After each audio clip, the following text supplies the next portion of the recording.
আজকের এই গল্পটা শোনার পর আপনি হয়তো রাতের বেলায় রাস্তা হাঁটতে পারবেন না, কারণ এই গল্পটা মহিনের নতুন বউ, যে বউকে পালকি করে নিয়ে এসেছিল সে কখনোই মানুষ ছিল না।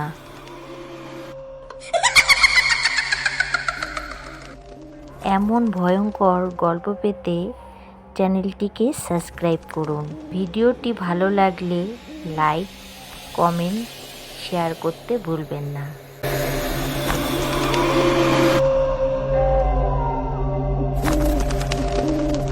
তাহলে আর কথা না বাড়িয়ে আজকের গল্পটা শুরু করা যাক।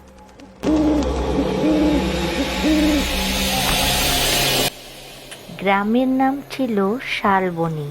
চারিদিকে ঘন জঙ্গল, মাঝখানে কয়েকটা বাড়ি।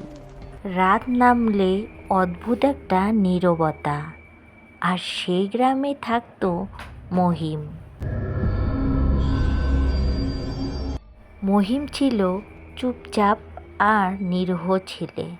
একদিন হঠাৎ খবর এলো যে মহিমের বিয়ে ঠিক হয়েছে। মেয়েটা নাকি পাশের গ্রামের। কেউ তাকে ঠিকঠাক দেখেনি, শুধু শুনেছে সে নাকি অত্যন্ত সুন্দরী। বিয়ের দিন ঠিক হলো অমাবস্যার রাতে। গ্রামের বয়স্করা এই অমাবস্যার রাতে বিয়ে নিয়ে একটু অস্বস্তি বোধ করলো। তারা বলল, অমাবস্যায় বিয়ে? কিন্তু মহিমের কাকা জোর করলো রাতে তারা বউকে পালকিতে নিয়ে আসবে। 4 জন বাহক ঠিক করলো। এদিকে সন্ধ্যা নামতেই কালো মেঘ হয়ে আছে, চারিদিকে ঝিঝি পোকার ডাক। দূরে শিয়াল ডাকছে। সবাই একটু ভয় পেয়ে গেল, তবু বিয়ের প্রস্তুতি চলল।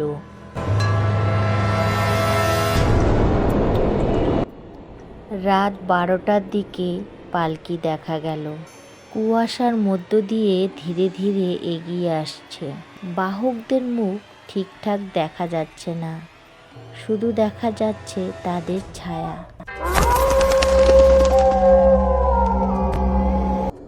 কেউ কিছু কথা বলছিল না। পালকি এসে বাড়ির উঠানে থামল। হঠাৎ করে হাওয়াটা ঠান্ডা হয়ে গেল আর সবাই কাঁপতে লাগলো। পালকির দরজাটা নিজের থেকেই খুলে গেল। ভিতর থেকে নামলো বউ। লাল শাড়ি, মাথা নিচু, কিন্তু মুখ দেখা যাচ্ছে না। পায়ে নুপুর, কিন্তু কোনো শব্দ শোনা যাচ্ছে না।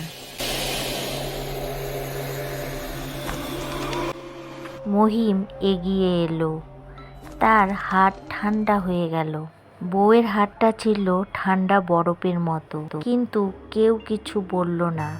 বিয়ে শুরু হলো। মন্ত্র পড়ছে, কিন্তু হাওয়াটা যেন ভারী হয়ে আসছে। পুরোহিত হঠাৎ থেমে গেল। তার গলাটা যেন কাঁপছে। সে বলল, এই বিয়েটা একদম ঠিক নয়। মহিমের কাকা চিৎকার করলো, বলল, চুপ। বিয়েটি শেষ হলো তাড়াতাড়ি। সবাই স্বস্তির নিঃশ্বাস ফেলল, কিন্তু রাত তখনও শেষ হয়নি। তারপর বউকে নিয়ে যাওয়া হলো ঘরে। আর ঘরের পাশে একটা চালতা গাছ। এই গাছটি নিয়ে গ্রামের লোকের অনেক গল্প ছিল। বলা হতো ওই গাছে কেউ একজন থাকে। রাত হলে অদ্ভুত শব্দ হয়।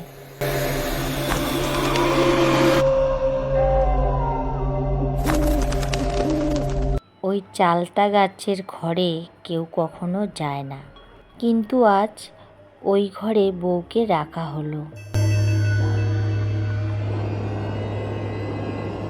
মহিম ঘরে ঢুকলো। দরজাটা বন্ধ হয়ে গেল। বাইরে সবাই অপেক্ষা করছে। হঠাৎ বাতাস জোরে বইতে লাগলো, চালতা গাছটা দুলতে লাগলো, পাতার শব্দ যেন ফিসফিস করছে।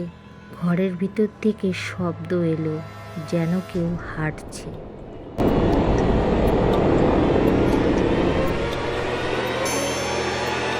এবার মহিমের গলা শোনা গেল, কে তুই?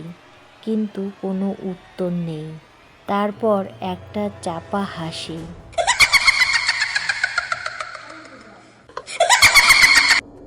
এবার সবাই ভয়ে জমে গেল। দরজাটা খুলতে গেল কেউ, এবার দরজাটা নিজের থেকেই বন্ধ হয়ে গেল। ভিতর থেকে কাদার আওয়াজ।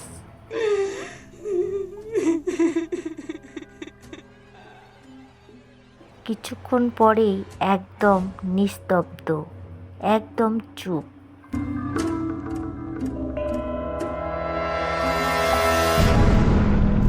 কিছুক্ষণ পর দরজা খুলে গেল। মহিম বেরিয়ে এলো। তার চোখ ফাঁকা, মুখে কোনো কথা নেই। কেউ একজন বলল, বউ কোথায়? সে উপরের দিকে আঙুল তুলে দেখালো, সেই চালতা গাছের উপরে।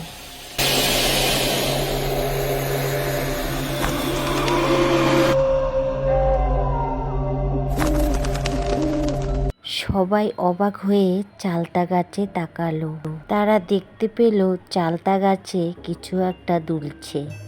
তারা কাছে গিয়ে চমকে গেল। তারা দেখলো লাল শাড়ি ঝুলছে।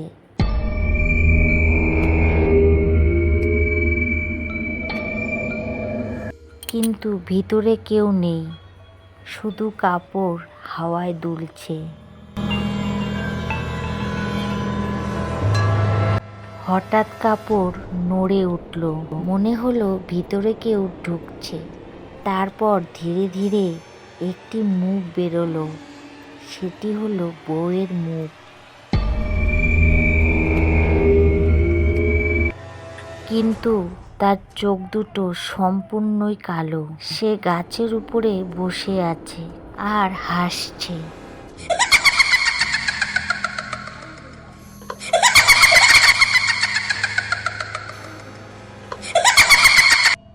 সেই হাসি শুনে সবাই কেঁপে উঠল। মহিম মাটিতে বসে পড়ল।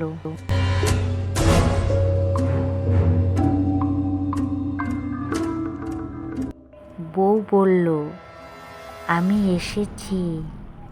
আমি এই গাছেই থাকি, আমাকে নিয়ে গেলে তো? গলাটার আওয়াজ ছিল ঠান্ডা আর ভয়ানক। কেউ নড়তে পারছে না, হাওয়াটা যেন আরো ঠান্ডা বইছে। গাছ থেকে নেমে এলো সে, এবার মাটিতে পা দিল না।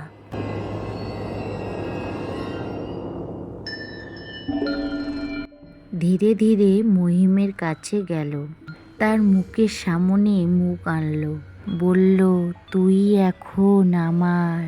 মহিম এই কথা শুনে সে চিৎকার করতে পারল না, সে শুধু ভয়ে কাঁপছে।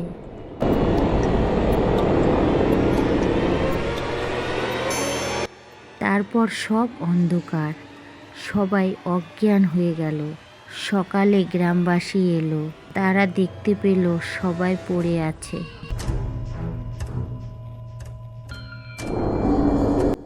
মহিম নেই, বউ নেই, শুধু চালতা গাছটা নড়ছে।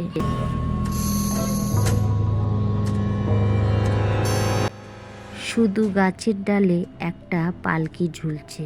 কেউ সেটা আগে দেখেনি। ভেতর থেকে শব্দ আসছে, যেন কেউ কাঁদছে।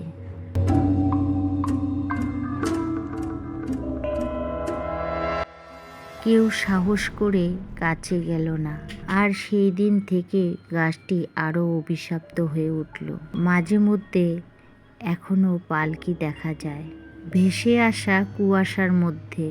গ্রামের লোকজন এই পথ এড়িয়ে চলে। মহিমের বাড়ি এখন ফাঁকা, দরজাটা খোলা থাকে সব সময়। ভেতর থেকে মাঝে মধ্যে হাসির শব্দ আসে আর পায়ের নুপুরের শব্দ। কিন্তু আশ্চর্য ব্যাপার হলো যে সেই পায়ের নুপুরের শব্দ শোনা যায় না, শুধু মনে হয় কেউ একজন হাঁটছে। আজও অমাবস্যার রাতে চালতা গাছটা দুলতে থাকে। পালকি এসে দাঁড়ায় আর কেউ একজন নামে। নতুন বউ যে আর কখনো মানুষ ছিল না, আর কেউ জানে না সে কে। শুধু গাছটা জানে, আর জানে সেই রাতের বাতাস। যারা দেখেছে তারা এখন বেঁচে নেই, শুধু গল্পটা রয়ে গেছে। ফিস ফিস করে শোনা যায় অন্ধকার রাতে কুয়াশার ভিতরে পালকির ছায়া চালতা গাছের নিচে। তো বন্ধুরা, কেমন লাগলো আমার গল্পটা অবশ্যই কমেন্ট করে জানাবে। ভালো লাগলে আমার চ্যানেলটাকে সাবস্ক্রাইব করে দিয়ে পাশে থাকবে। যে সকল বন্ধুরা এই কাজটা করে রেখেছো তাদের জানাই অনেক ধন্যবাদ। আজকের মতো বিদায় নিচ্ছি, আবারও দেখা হবে নেক্সট গল্পতে। ততক্ষণ পর্যন্ত টাটা, বাই বাই।